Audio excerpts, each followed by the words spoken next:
Swayam Prabha. Digital India. Educated India.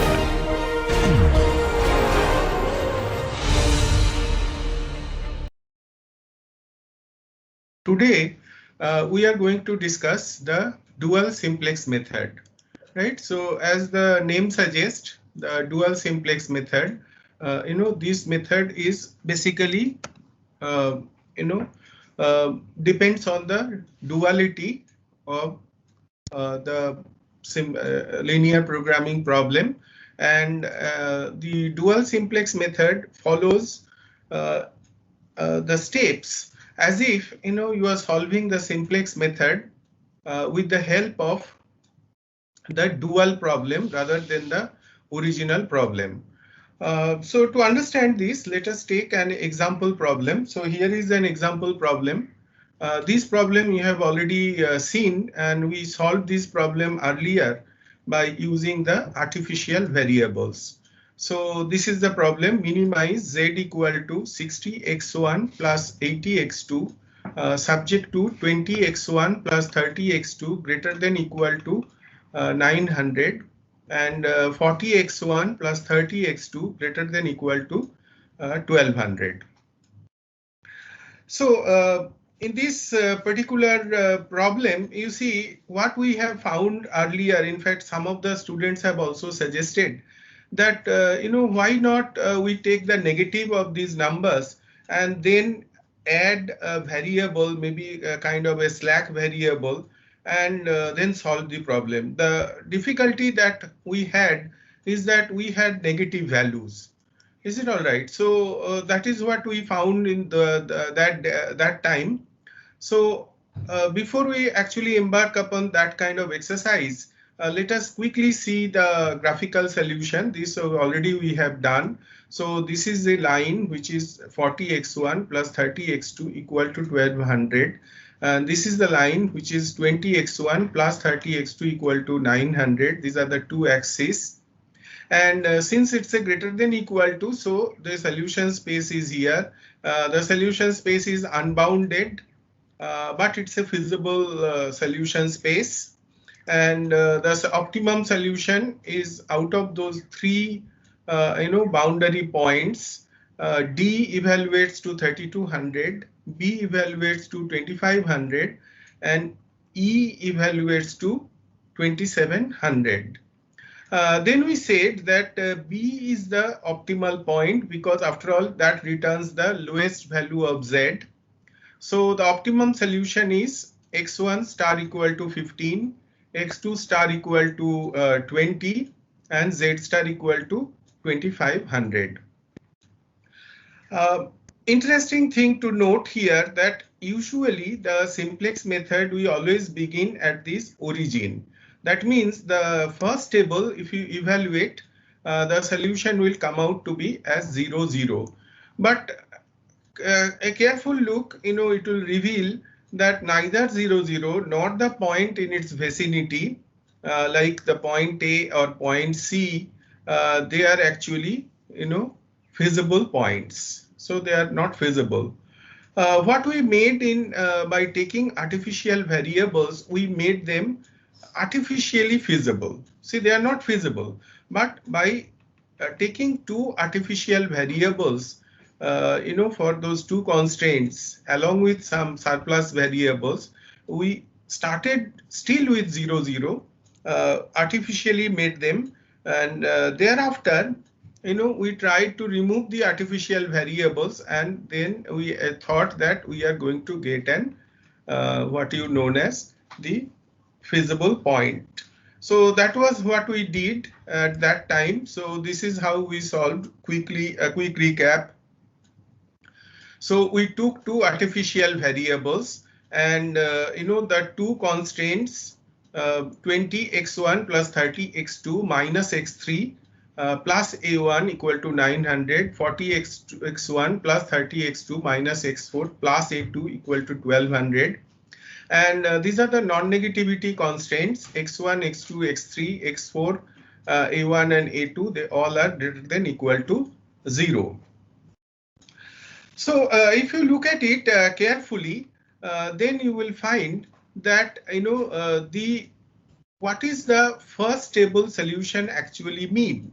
The first stable solution, A1 equal to 900 and A2 equal to 1200 basically means x1 equal to 0 and x2 equal to 0. So we actually started with the origin.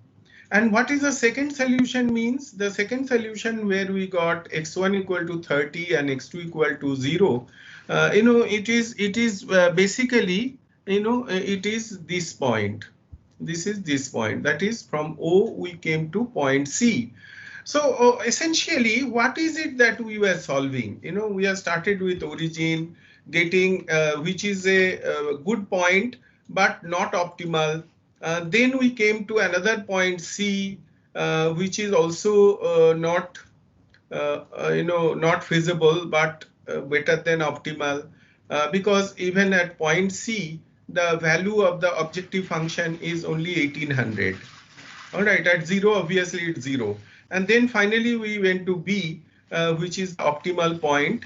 But honestly speaking, the Z values were higher at origin as well as point C. So that means the method that we followed actually, it went in a different manner, right? So only artificially we made them feasible, but in reality they are not feasible. So we tried to follow the usual simplex method, and but artificially trying to construct them. And then after that, A1 also leaves the basis. And after A1 leaves the basis, we got the optimal solution, that is x1 equal to 15 and x2 equal to 20 and z equal to 2500. So this is what we had already done. And by taking artificial variable, we could solve the problem. What is the difficulty in this kind of problem? The first difficulty is that it is cumbersome. You see, you are adding too many variables. Simple two variable problem, you are adding two surplus variables, two artificial variables, doing lots of calculations and things of that sort. The second is that to call something artificially feasible, and it doesn't sound very good, right? It is okay, I mean, we have constructed it and solved it, so it doesn't look, can there be a more elegant method? That is what is, we have what is known as the dual simplex method. So in dual simplex method, you see what exactly we do. This is our original problem.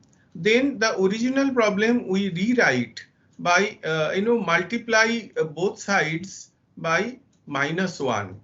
So if you multiply both sides by -1, then we get minus 20x1 minus 30x2 less than equal to minus 900, and minus 40x1 minus 30x2 less than equal to minus 1200. Why it is? To understand, simply bring LHS to RHS and RHS to LHS. So 900 coming this side will be minus 900, which will be greater than equal to minus 20x1 minus 30x2. So this is in another language, minus 20x1 minus 30x2 less than equal to minus 900.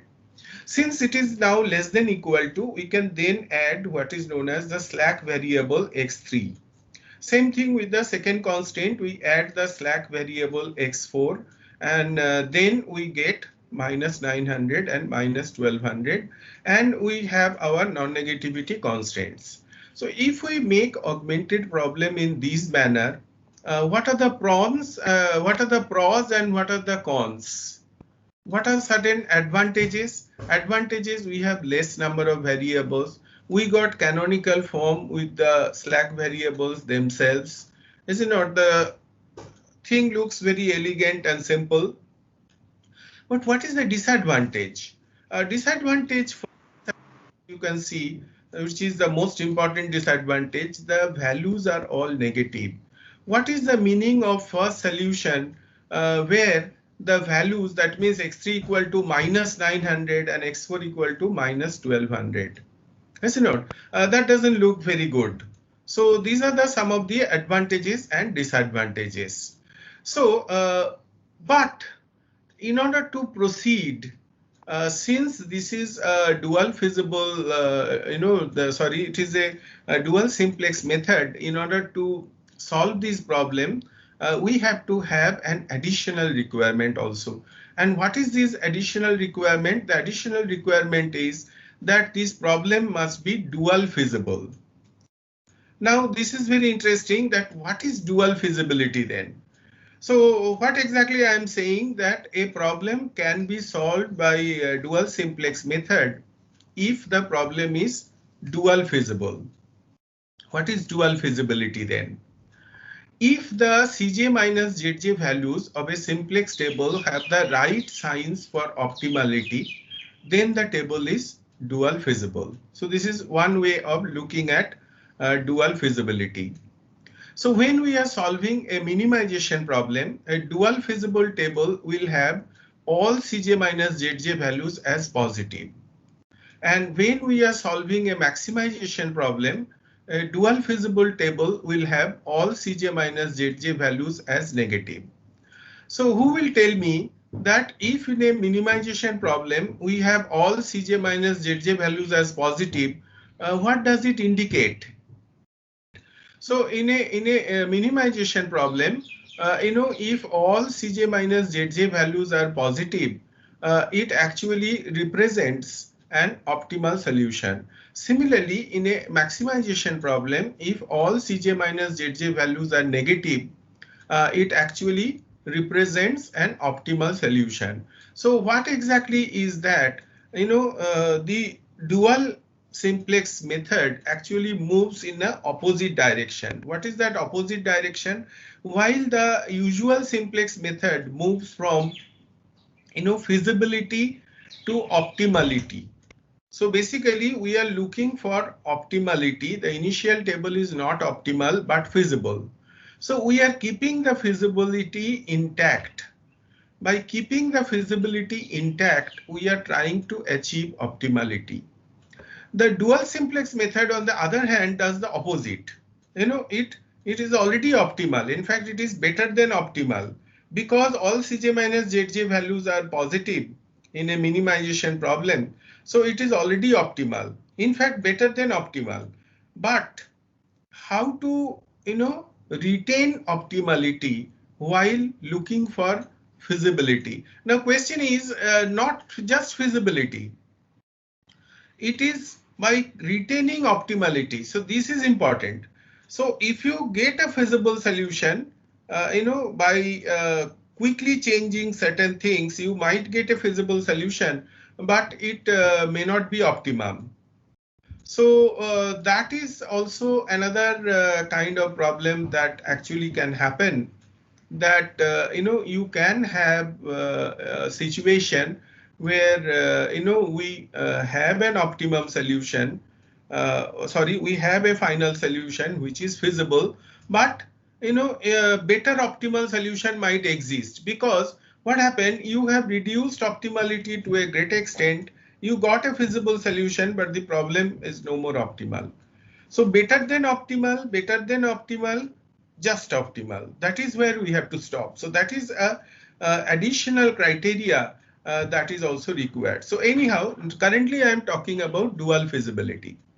So this is one way of looking at dual feasibility. Now, there is a second way of checking the dual feasibility, because after all, why the term dual feasibility? So consider the dual of the original problem. If an attempt is made to solve the dual problem by the simplex method or by the simplex table, then the first table must have a feasible solution. So you see, usually the first table always represents the origin. So if you put the origin values, it must provide a feasible solution of the dual of the original problem. So I don't know whether you got it. How to check dual feasibility by taking the dual. Actually, this is the original definition. See, there is an original problem. You take its dual. Now, if you take its dual, then you try to solve the dual. Now, in order to solve the dual, we must have a first table. Now that first table usually, all the time, the first table represents the origin. So that means the initial solution is 0, 0. So put that 0, 0 in that particular dual problem and see whether it returns a feasible point. If it does, then we can say that the original problem that you are trying to solve is dual feasible. So let's see that. See, this is our original problem. So what is the original problem? Minimize z equal to 60x1 plus 80x2 subject to 20x1 plus 30x2 less than greater than equal to 900, 40x1 plus 30x2 greater than equal to 1200. So if we want to take its dual, let's take two dual variables y1 and y2. And what would be the constant type?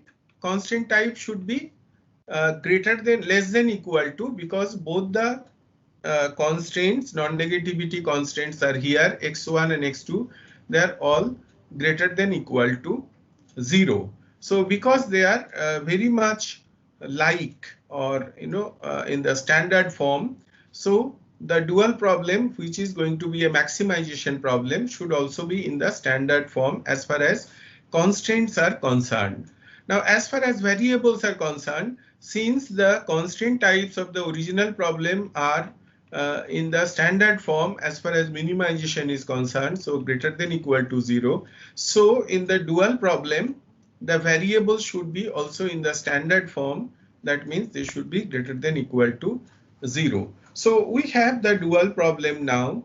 Maximize y equal to 900 y1 plus 1200 y2 subject to 20 y1 plus 40 y2 less than equal to 60, 30 y1 plus 40 y2 less than equal to 80, both greater than equal to 0.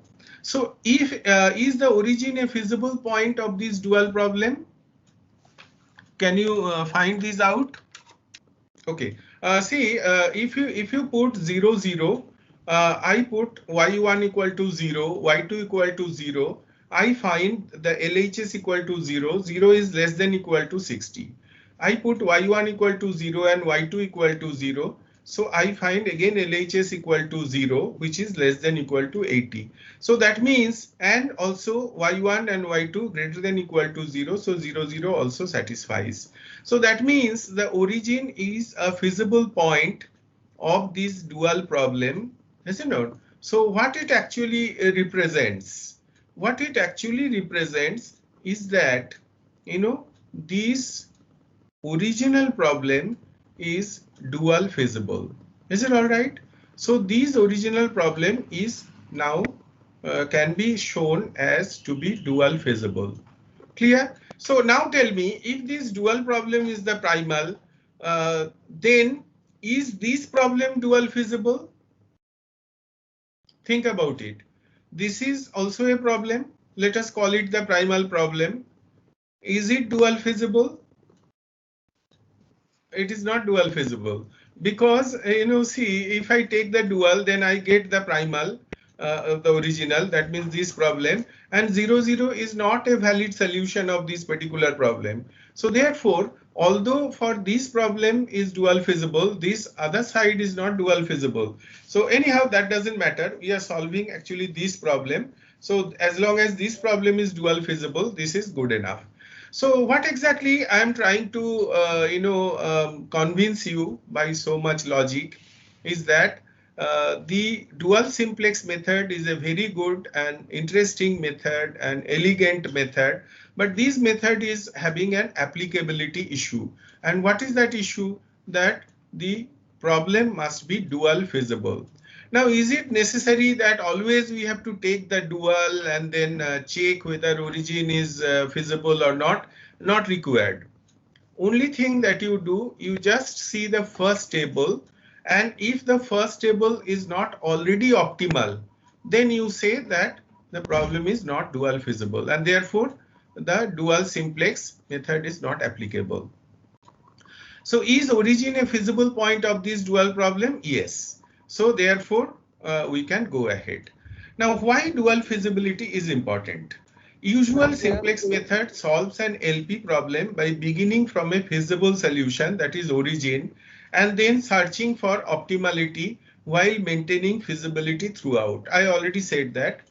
The dual simplex method solves an LP problem by beginning from a better than optimal solution, origin for a minimization problem, and then searching for feasibility while maintaining optimality throughout. This is very different. So this was actually trying to, maintain feasibility, looking for optimality, and this is maintaining optimality, in fact better than optimal, and just reaching just optimal in search of feasibility. So if the simplex tables are not dual feasible, then the method fails, right? Because actually in the dual simplex method, we are not solving the original problem, we are actually solving the dual problem. So how the leaving variable is decided? You see, uh, in normal simplex, which variable you decide first? The leaving variable or entering variable? So you see, in the usual simplex method, we always try to maintain what is known as the entering variable we decide first, but in dual simplex method we are deciding the leaving variable first. Yes or not? Now question is the variable in the basis with the most negative value will be the leaving variable. So which one is going to be the leaving variable? The variable in the basis which is the most negative. Why is this? We know the problem is already optimal, in fact better than optimal. So we want feasibility. Feasibility will be achieved when all the values will be non-negative. So the leaving variable will be the variable with the most negative value, because you see, out of those all the negatives, if we take the most negative first and make it positive, chances are other variables will also become positive, right? So with that assumption, we take the most negative value as the leaving variable, and the leaving variable should be our candidate for leaving. Now the question is, which one should be the entering variable? Now, after choosing the leaving variable and the key row, the entering variable is chosen from the variables that have negative coefficient values in the key row, right? So you see, we have chosen a variable which is having a negative value. Now, in that particular key row, there are certain variables, I mean non-basic variables, which are candidates for entering variable. Some of them may have negative coefficients. Only they are our candidate for entering variable. If none of them are having negative coefficients, then the process stops. We cannot proceed. Now question is, why the negative coefficients are so important? Because if you divide a negative value by a negative coefficient value, only then you get a positive variable. Is it not? Since the variable value in the key row is negative, we can get a positive variable value only if it is divided by another negative number. Is it all right? So once again, the leaving variable is the one that is most negative. Then you look at the key row, and in that key row, pick up a variable which is having the most negative, which is having negative coefficient values. Only they are going to be the candidates. But the question is that which one? After choosing the leaving variable and the key row, the entering variable is chosen from the variables that have negative coefficient values in the key row. What we actually compute, we compute a ratio R equal to Cj minus Zj by Aij, and take an absolute value. So out of those variables, for all the entering variable candidates, Aij's are the key row coefficients with negative values. The entering variable will be the one with the least value of R. Now, why the least value of R is chosen? First of all, what is R? Can you think of, after we explain this, what is the meaning of R?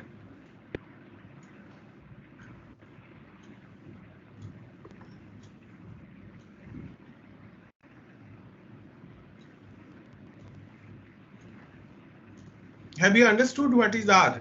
Because see, R is Cj minus Zj divided by Aij absolute value. So supposing a particular Cij minus Zij, see this is a minimization problem. So Cj minus Zj values are all positive. So a particular variable which is a non-basic variable, the Cj minus Zj value may be 20, the Aij value may be 4. So 20 by 4, that 5 is actually the gradient. That gradient means how much the objective function value is changing. So look here, what is happening with every subsequent table, the objective function value is going to be better or worse. You see, in the first table there is an objective function value. In the second table, the objective function value will be better or worse. Yes, it will be worse. The question is, it should be the least possible worse. That is very important. See, what exactly you are doing? You are searching for feasibility, but you should not be too greedy. You should be only reducing optimality by that much, so that the problem doesn't become suboptimal. So therefore, you started with a better than optimal solution, reduce optimality in search of feasibility, but optimality should not go down.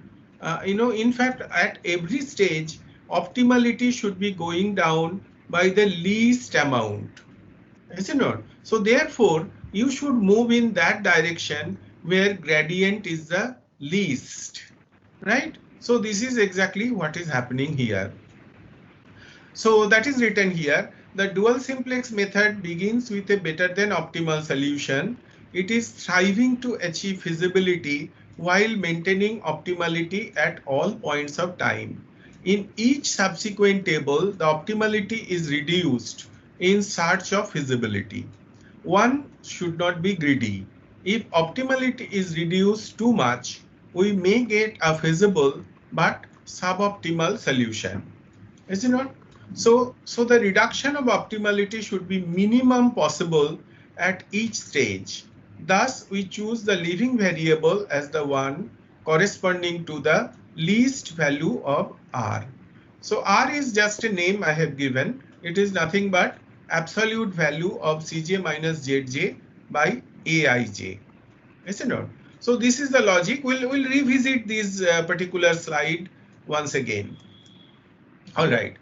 See, Cj minus Zj by Aij. What is Cj minus Zj? Cj minus Zj represents at any point of time it's a measure of optimality. It's a measure of how much your objective function is going to change if one unit of non-basic comes into the basis. You recall the basic definition, that is Cj minus Zj. If one unit comes into the basis, by how much the objective function is going to be changed. Now, how much it is going to change, that is again depends on Aij, because that would determine how many units are going to be coming into the basis. So basically, Cj minus Zj by Aij would actually show by how much the gradient of change of the optimality. We will see some example, then it will be very clear. Here, what exactly we are telling, maximization or minimization. We are solving a minimization problem, but suppose we solve a maximization problem. Can we solve a maximization problem with dual simplex also? There could be situations where yes. So rules for dual simplex method is exactly same for both maximization and minimization, right? It won't be two different rules, right? There will be exactly same rule irrespective of the objective function. The variable in the basis with the most negative value will be the leaving variable. Is it all right? The entering variable is chosen from the variables that have negative coefficient values in the key row. Is it all right? Out of them, the entering variable will be the one with the least value of r equal to absolute value of Cj minus Zj by Aij. All right. So irrespective of maximization or minimization, this is the rule of the dual simplex method. The most negative value is the leaving variable. The entering variable is chosen from the variable that have negative coefficient values in the key row. Out of them, the entering variable will be the one with the least value of the r equal to Cj minus Zj by Aij. Now let's come to the problem. So this is how the dual simplex first table can be written. All right. Sir? So this is the, yes, tell me please. See what can happen sometime that Yes. you may have a maximization problem. You may be starting from 0, 0, but Yes. due to some reason that point may not be part of, there may be, see, think about, see, it's a maximization problem. So it has a definite solution space, but Yes. there is a constraint which is, not less than equal to, but greater than equal to, and that constraint cuts off the origin. Yes. So what will happen? What will happen is you have got a specific solution space. It is a maximization problem. You are starting with the origin, but the origin is not a feasible solution. Is it not? Neither it is an optimum solution also. So what has happened? Supposing you already have got, and usually I tell you where maximization problems, I will give you some examples later where dual simplex is used for maximization problem for sensitivity analysis. You already got an optimal solution, and that optimal solution is the solution for the current problem. Now you add a constraint which cuts off the current optimal solution. So what happens? The current optimal solution then become an better than optimum solution, but infeasible. Is it not? So from that point, if you now try a new optimum solution while maintaining feasibility. So those things we'll discuss at the time of sensitivity analysis. Is it clear? Yes. Okay, good. So here is the dual simplex first table.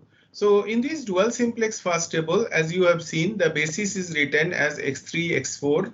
Values are minus 900 and minus 1200, minus 20, minus 40, minus 30. This is the coefficients, and this is the canonical form, the basic variables forming the unity matrix. Cj's are 60 and 80, and Cj minus Zj is 60 minus 80. So this is the coefficient R. I have not calculated Sir, yet. not visible. Yes, not visible. So Sir, it is nothing. not It is written, Yes, sir. but other things you can see. Na? Here it is written Cj minus Zj by Aij, absolute value. Is it all right? So it is nothing but the coefficient R. You can see the table, isn't it? Anyhow, now let us go ahead. So which variable should be leaving and which variable should be entering the basis? That is the key question. So which variable should be the leaving variable here? Because first we should decide the leaving variable. X4 should be the leaving variable. Reason is very simple. It has the most negative value. Is it not? Out of minus 900 and minus 1200, it has the most negative value. So this is exactly what we have done. We have chosen x4 because it is having the most negative value minus 1200. So why? Because it has the most negative value. Now which variable should be entering? What are some candidates? X1 and X2. Both x1 and x2 are candidate, because look here, this is our key row, and in this key row I have x1 coefficient is minus, x2 coefficient of also minus. So x1 and x2 both are going to be our candidates, is it not? And why minus? Because see, this is minus, so divided by this minus will make a positive value here. Good. So that we have seen. Now x1 and x2 both have negative coefficient values in the key row, but which one out of x1 and x2? So Cj minus Zj X2. is 60 and 80. You are thinking it should be X2? X2 or X1? X1 Because should be here, entrance. X1. see, you have to compute these R. So what is R? CJ 60 by 40, 60 by minus 40. So forgetting minus because of absolute value. So it should be 60 by 40. So 6 by 4, that is 3 by 2. And this is 80 by 30. So 8 by 3. So one is 3 by 2, another is 8 by 3. So which one is lower? X1 60 by 40. 3 by 2. For X1, it is 60 by 40, that is 3 by 2. This is lower. So obviously that should be our choice for the entering variable. So you see, now we compute the ratio R. The R is coming out to be 3 by 2 because 60 by 40 absolute value 3 by 2, 80 by 30 absolute value 8 by 3. So this 3 by 2 is the lower possible value or the lowest amongst the R values, and therefore X1 should be entering the basis. So once again, because of this negative value minus 1200, we choose this as the leaving variable. X1 and X2 are candidates because they have negative coefficients. Then we compute R, that is Cj minus Zj by Aij absolute value, and they comes to be 3 by 2 and 8 by 3. 3 by 2 is lowest, so X1 should be entering. So now X1 enters, right? So if X1 is entering, so now we have to compute the usual manner. The key row values can be recomputed. So this will now become 300. This will be 1. This will be 3 by 4. This will be 0. This will be minus 1 by 40. How much this minus 900 will be? Minus 900. 3 minuses, minus of 3 minus, so 4 minus, so plus. So plus of 1200 by 2, because 20 by 2, 40 is 2, so 600, so it should be 300. Correct, minus 300. So still some minus value remained, and like this, it continues. So this is how the new table is computed from here. So, you get this minus 1200 becomes minus 300. So first of all, this key row will become 31, 3 by 4, 0, minus 1 by 40. And this will be minus 300. This is the canonical form between X3 and X1. So this minus 30 becomes minus 15, and this 0 becomes minus half. So this is the new table. So which one should be the leaving variable at this point of time? X3. It should be X3 because there is only one choice, right? What are some candidates for entering variable? X2 and X4. Now it is becoming simple. It is, your ideas are clear now. So it should be simple. So what you find that at this stage, the leaving variable should be the X3 because it is the negative value. So we do that. And which variable should enter? It should be X2 and X4. They are the candidates because they have the negative values. Now we also compute Cj minus Zj by Aij. How do we do that? See, this is 35 and this is 15. So 35 by 15 is 7 by 3. And this one is 3 by 2 by 1 by 2 is 3. So which one should be our entering variable? X2 should be our entering variable. So X2 enters because it has the least R value. So this is how we get the next table. And now in this particular table, we find that, minus 300. So that will become, this is the key row. So key row will become 20 as the value, then 0, 1 and 1, 0. So minus 1 by 15 and 1 by 20. And this one is 1 by 30 and minus 1 by 20 and 7 by 3 by 1 by 3. So that is our optimum solution, because you see, now how do you know that optimum solution is reached? Because see, after all the problem, correct. So problem is already optimal because it was better than optimum. So moment we reach feasibility, we can stop. In fact, if someone doesn't even compute the last table, that is also sometimes okay. I mean, I'm not saying that you should not complete the last table, but suppose someone simply stops here by just computing x2 equal to 20 and x1 equal to 15, just this much, and doesn't complete even the table.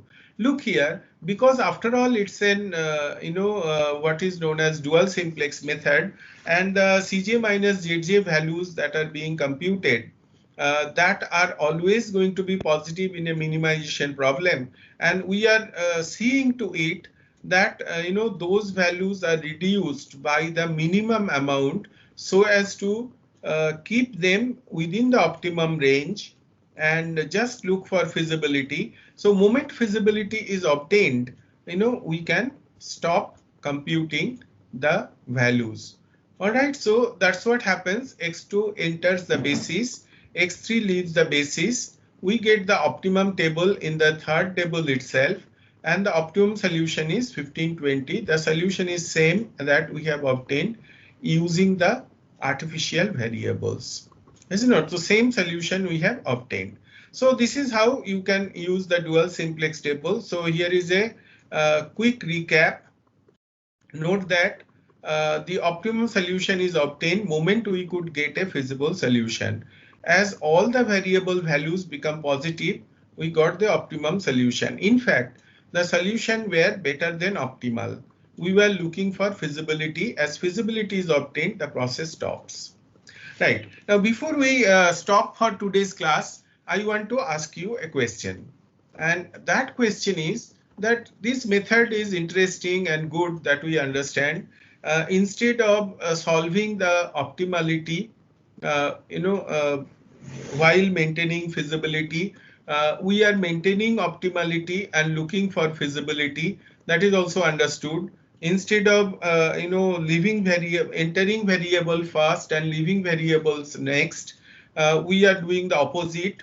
First we are deciding the leaving variable, then we are deciding the entering variable. All that is acceptable. But my question is that why it is called the dual simplex method? What is that word dual doing here? So anybody can give an answer that what is the meaning of naming it as a dual simplex method? See, something is called, see, I tell you the answer. The answer is very simple. The problem, this method is called dual simplex method because we are not solving the original problem. We are actually solving the dual problem. Understand this, right? We are actually solving the dual problem.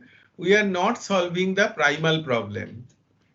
You see, if we are solving the primal problem, then we should have been using the primal problem thing. The primal problem is to be solved, already the simplex method. So we are not solving the primal problem. We are actually solving the dual problem.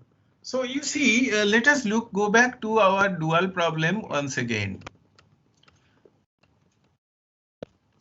In the very beginning, I have shown you this is the dual problem. All right, maximize y equal to 900 y1 plus 1200 y2 subject to 20 y1 plus 40 y2 less than equal to 60, 30 y1 plus 40 y2 less than equal to 80. Now, if you are trying to solve this dual problem, now tell me in the first table, in the first table you will take some y3 and y4 two variables, and then in the first table solutions would have been y3 equal to 60 and y4 equal to 80. Is it not? So those were going to be our basic variables, y3 and y4. Yes or no? Think of solving the dual problem by simplex. If you are solving the dual problem by the simplex, what you would have got? You would have got y3 equal to 60 and y4 equal to 80 in the first table, is it not? And 900 and 1200 as Cj minus Zj. Yes or no? Yes, sir. So, Yes. Correct. Yes, sir. So let's look at our first table. See, this is our first table. Now, for see, these 900 and 1200 would have been the Cj minus Zj, and 60 and 80 would have been our, 60 and 80 would have been our basic solution. Values. These are the values, is it not? That would have been the values. So in the dual problem, these are going to be the values, and these are going to be the Cj minus Zj's. Is it all right? So what we are doing, we are writing the Cj minus Zj values at values, and we are writing the values as Cj minus Zj. The Cj minus Zj and the values, they are interchanged. In fact, you know that already. That is exactly what happens in a dual problem. Now, after that, these why 1200 we are seeing in that particular problem, you would have chosen 1200 because 1200 would be giving you the maximization problem that would be giving the better Cj minus Zj, forgetting the sign part. So these would have been your leaving variable, sorry, entering variable, is it not? So if you look at very carefully, then you would be seeing that in a sense you are solving the dual problem rather than the primal problem, is it not? So that final solution, see, in fact, next class I shall show you one example also, that how the solving the by the dual simplex method in a sense actually solves the dual problem. So can you tell me what is the solution of this dual problem? See, if we are solving the dual problem and this is the final table, then we must be able to tell you the solution of the dual problem also. So this is the solution of the dual problem. Y1 equal to 7 by 3 and Y2 should be 1 by 3. So this is the solution of the dual problem, which is also can be seen here. Now tell me, what are the Cj minus Zj values in that particular problem of the final table? 20, 15. 20 and 15. Right, 20 and 15. 20 should be for, in fact, it should be minus 20 and minus 15 because that is a maximization problem, isn't it? Since it is a maximization problem, therefore, we can have minus 20 and minus 15 as the your Cj minus Zj values in the final table. Okay, now before I end, I will ask you one more question. Can all minimization problems be solved by dual simplex method if they are dual feasible? Now, under which condition a problem may not be dual feasible? When it become unbounded. You see, nothing to do with unbounded. Nothing to do with unbounded. The 0, 0 should be a valid solution. So what could be possible where, what can you think of so that, this is not going to happen? Distant variables are greater than 0. See, supposing there is a constraint which is greater than equal to 0 in the dual problem, isn't it? In other words, the original problem, which is of minimization, it has a less than equal to, variable. Yes, one of the variable which is less than equal to 0. So if the variable is less than equal to 0, invariably one of the constant would become greater than equal to 0 in the maximization problem. So in that sense, the 0, 0 will be excluded. So that is one thing. Second thing to note is that if there is some equality constraint, you see, this is another very big problem. If you have an equality constraint, the equality constraint, unless it passes through the origin, it automatically excludes origin as the viable solution, isn't it? So when that happens, if you particularly have an equality constraint and that constraint does not pass through 0, 0, obviously the problem is not going to be dual feasible. So if a particular problem is not dual feasible, obviously dual simplex method is not applicable. But can you not solve that problem?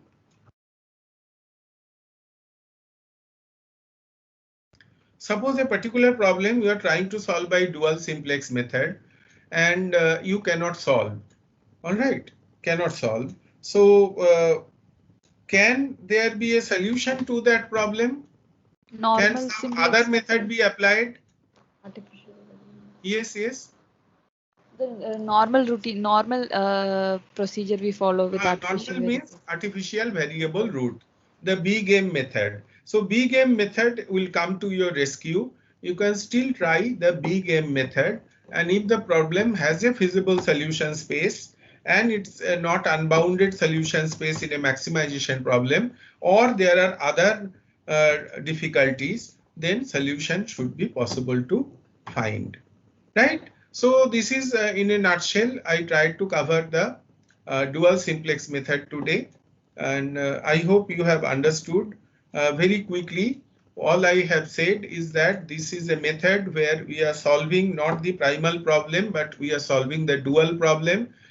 Because we are solving the dual problem, we are trying to find out feasibility while maintaining optimality, and the procedure is also very different, right? So thank you very much.